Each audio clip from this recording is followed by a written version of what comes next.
रामकृष्ण हरी चव मंत्र चॅनलमध्ये माझ्या सगळ्या मैत्रिणींचं अगदी मनापासून स्वागत आहे। आपण नैवेद्य बनवायचं म्हटलं की मोठा प्रश्न पडतो, अगदी 10-5 मिनिटात काय बनवावं।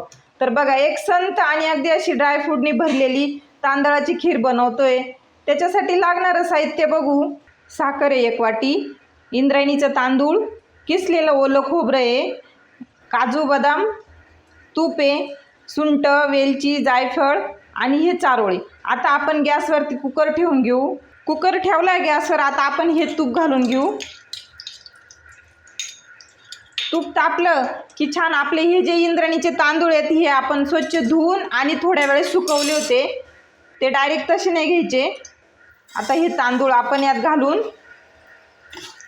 अगदी मीडियम गॅसवर असं छान फ्राय करून घेणार आहे। तांदळाचा कलर जरा ब्राऊन होतोय, तर आपण आता एक एक वस्तू घालून घेऊयात। अगोदर आपण हे जे काजू बदामचे काप करून घेतले ते घालून घेऊ। आता ही जी चारोळी ती पण घालून घेणार आहे आपण,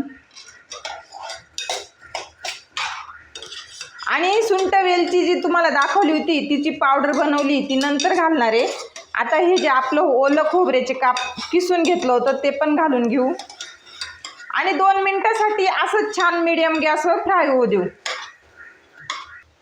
खूप छान इंद्रायणीचे तांदूळ आहे त्यामुळे खूप छान असा वास येऊ राहिला, असा खमंग। आता बघा, आपण यात 1 ग्लासभर पाणी घालणार आहे।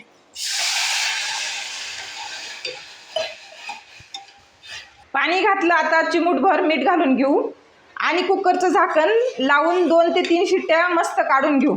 3 शिट्ट्या झाल्या, आता गॅस बंद करू। कुकर थंड झाला आहे।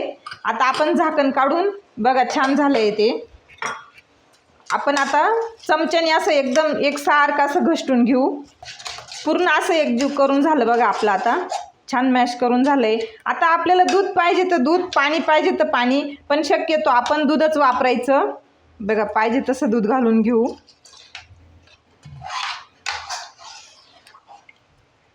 नैवेद्याला काय बनवायचं म्हटलं की अगदी प्रश्नच पडतो। घाईघाईमध्ये अगदी कुकरची 1 ना 2 शिट्टी झाली की आपला नैवेद्य तयार होतो।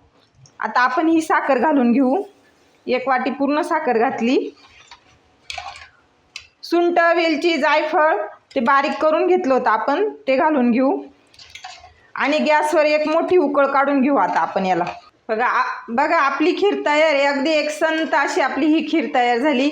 तुम्ही पण अशी खीर नक्की बनवा, खा आणि मला एक लाईक आणि एक सबस्क्राईब नक्की करा।